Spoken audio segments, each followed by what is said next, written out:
Right. నమస్తే విజయలక్ష్మి గారు. నమస్కారం అండి. విజయలక్ష్మి గారు, మరి ముందుగా ప్యానల్ సభ్యులకి తర్వాత ప్రేక్షకులందరికీ కూడా నమస్కారము. సో మేము వ్యతిరేకం కాదు, మొదటి నుంచి కూడా మేము వాళ్ళకి సపోర్ట్ చేసినాం, ప్రైవేటీకరణ చెయ్యొద్దు అని టీడీపీ అంటోంది. అయితే వైసీపీనే దీనికి ప్రధాన కారణం అంటారా వ్యతిరేకంగా? వైసీపీ వ్యతిరేకం అని ఏ విధంగా చెప్తారండి? కుమారస్వామి గారిని తీసుకొచ్చి చూపించినామంటున్నారు. అదే కుమారస్వామి గారు మినిస్టర్ హోదాలో కూడా జగన్మోహన్ రెడ్డి గారు అడ్డుకోవడం వలన ఇది ప్రైవేటీకరణ ఆగింది అని చెప్పినటువంటి మాటలు ఎవరు వినలేదంటారా? రాష్ట్ర ప్రజలు వినలేదంటారా?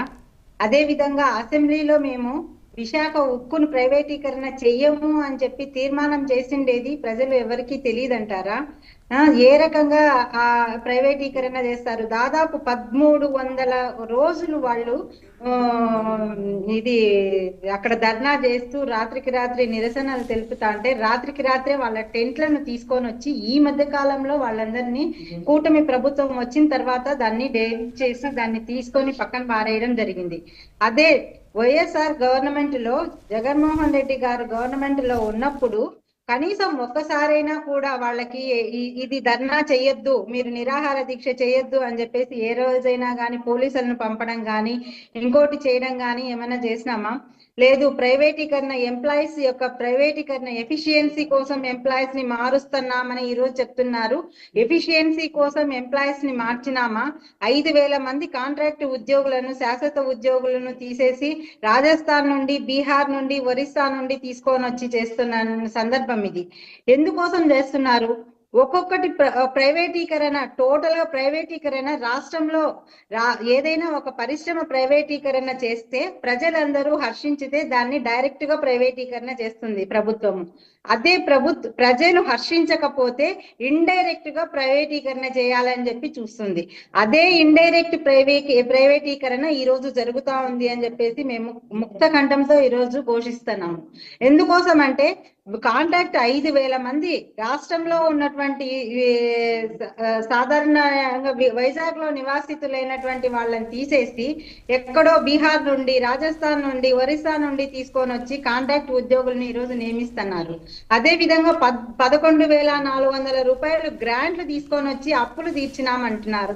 అప్పులు తీర్చినాము అన్నప్పుడు ప్రైవేటీకరణ ఈ రోజు 32 దానికి సంబంధించి ఈఎంఓలు ఎందుకు, ఎక్స్ప్రెషన్ ఆఫ్ ఇంట్రెస్ట్ ఎందుకు ఇచ్చారండి? ఈఎంఐలు ఎందుకు ఇచ్చారు? వాళ్ళు ఇవ్వకోకుండా ఉండాల్సింది. విశాఖ ఉక్కుకు కావలసినటువంటి ఆ ప్రణాళికలు ఏవైతే ఉన్నాయో, ముఖ్యంగా మనం లాస్ట్ లో నడుస్తోంది అని అంటున్నారు. విశాఖ ఉక్కుకు క్యాపిటలైజేషనే లేదు అని అంటున్నారు. క్యాపిటలైజేషన్ కోసం ఎందుకు పోరాడకూడదు? మనం క్యాపిటలైజేషన్ ని తర్వాత ఐరన్ ఓవర్ ని మనం ఎందుకు కొనుగోలు చేసి డైరెక్ట్ గా గవర్నమెంట్, స్టేట్ గవర్నమెంట్ వాళ్ళకి ఇవ్వకూడదు? అలాగే బొగ్గు నిల్వలను నిల్వ చేసుకోవడానికి రోజుకి 2-3 రోజులు తప్ప ఎక్కువ రోజులు నిల్వ ఉంచుకోలేని పరిస్థితి ఈ రోజు దుస్థితి. విశాఖ ఉక్కు ఆంధ్రుల హక్కు అంటున్నాం విశాఖ ఉక్కుని.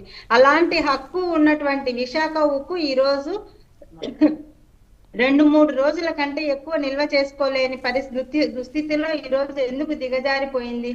అవన్నీ కూడా కూటమి ప్రభుత్వం ఈ రోజు 164 సీట్లు ఎమ్మెల్యేలు, తర్వాత 22 ఎంపీ సీట్లను ప్రసాదించినారు ప్రజలంతా కలిసి. దాని మీద వాళ్ళు ఎందుకు వ్యతిరేకత లేకోకుండా కూటమి ప్రభుత్వంలో ఉన్నటువంటి బీజేపీ గవర్నమెంట్ ను వాళ్ళు ఎందుకు నిలదీయడం లేదు?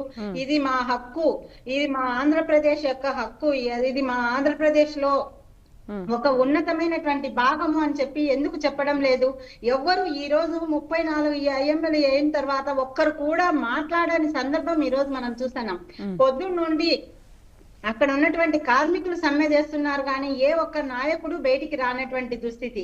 ఇంకొకటి చెప్పాలి అంటే చంద్రబాబు నాయుడు గారు ఏ పరిస్థితుల్లో ఉన్నా కూడా ఉమ్మడి రాష్ట్రంలో ముఖ్యమంత్రిగా ఉన్నప్పుడే ఆయన దాదాపు 64 కంపెనీలను ప్రైవేటీకరణ చేసినటువంటి సందర్భం. చక్కెర ఫ్యాక్టరీలు అయితే ఏముంది, పాల ఫ్యాక్టరీలు అయితే ఏముంది, ఇలా.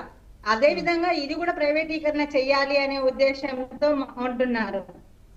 లేదంటే చంద్రబాబు నాయుడు గారు కానీ, లోకేష్ గారు కానీ, పవన్ కళ్యాణ్ గారు వాళ్ళు ప్రైవేటీకరణకు మేము వ్యతిరేకం అంటున్నప్పుడు 14,000 కోట్లు ఎందుకు తెచ్చుకుంటారు కేంద్రం నుంచి తెచ్చుకొని ఎందుకు కార్మికుల్ని ఆదుకుంటున్నారు? అది ఆదుకున్నారు అని అంటున్నారు. 14,000 కోట్ల రూపాయలు ఏ విధంగా ఏ దానికోసం గ్రాంట్ కింద తెచ్చినారు. గ్రాంట్ కింద తెచ్చినప్పుడు ఈ రోజు ఎక్స్ప్రెషన్ ఆఫ్ ఇంట్రెస్ట్ ఎందుకు ఇచ్చారు? 34 రకాలైనటువంటి వ్యవస్థలకు ఎందుకు ఇచ్చారు? అది కూడా సిపిఎంఓ 4 మైన్స్ కి అని, తర్వాత వచ్చేసి థర్మల్ పవర్ ప్లాంట్, అవి చాలా ఇంట్రెస్టెడ్, చాలా ఒక వెన్నెముక లాంటివి అన్ని ఫ్యాక్టరీకి సంబంధించిన వాటికి ఈ రోజు ఎక్స్ప్రెషన్ ఆఫ్ ఇంట్రెస్ట్ ఇచ్చినప్పుడు ఒక్క ప్రభుత్వ మంత్రి గారు కానీ, లేదంటే ఒక ఎమ్మెల్యే గారు కానీ, ఒక ఎంపీ గారు కానీ స్పందించకపోవడము చాలా హాస్యాస్పదంగా ఉంది. ప్రజలు రోడ్డు మీద బైఠాయించగలుగుతున్నారు. ప్రజలను చాలా హాని చేసేటట్టుగా ఈ కూటమి ప్రభుత్వం వ్యవహరిస్తా ఉంది. ఎందుకోసం అంటే చాలా మంది మేధావులు చెప్పేది, విశాఖకి 20,000 ఎకరాల భూమి విశాఖకు ఉంది. అది 2 లక్షల కోట్ల రూపాయలు విలువ చేస్తుంది.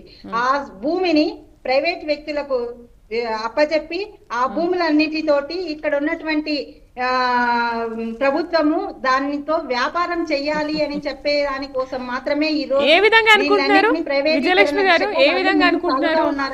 ఏ విధంగా మీరు ప్రైవేటు వాళ్ళకి ఇస్తే 2 లక్షల కోట్లు వస్తాయి, ప్రభుత్వం దీని ఈ విధంగా వాడుకోవాలని చూస్తుంది అనేది మీరు ఏ విధంగా అంచనా వేస్తున్నారు?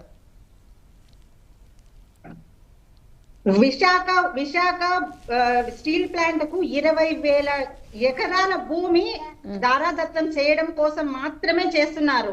ఎందుకోసం అంటే మీ కుమారస్వామి గారు ఇంతకు ముందు చెప్పారు, జగన్మోహన్ రెడ్డి గారు అసెంబ్లీలో తీర్మానం చేసిన తర్వాత, జగన్మోహన్ రెడ్డి గారు కేంద్ర ప్రభుత్వానికి లెటర్ రాసిన తర్వాతనే మేము ఈ స్టీల్ ప్లాంట్ ప్రైవేటీకరణను ఆపినాము అని.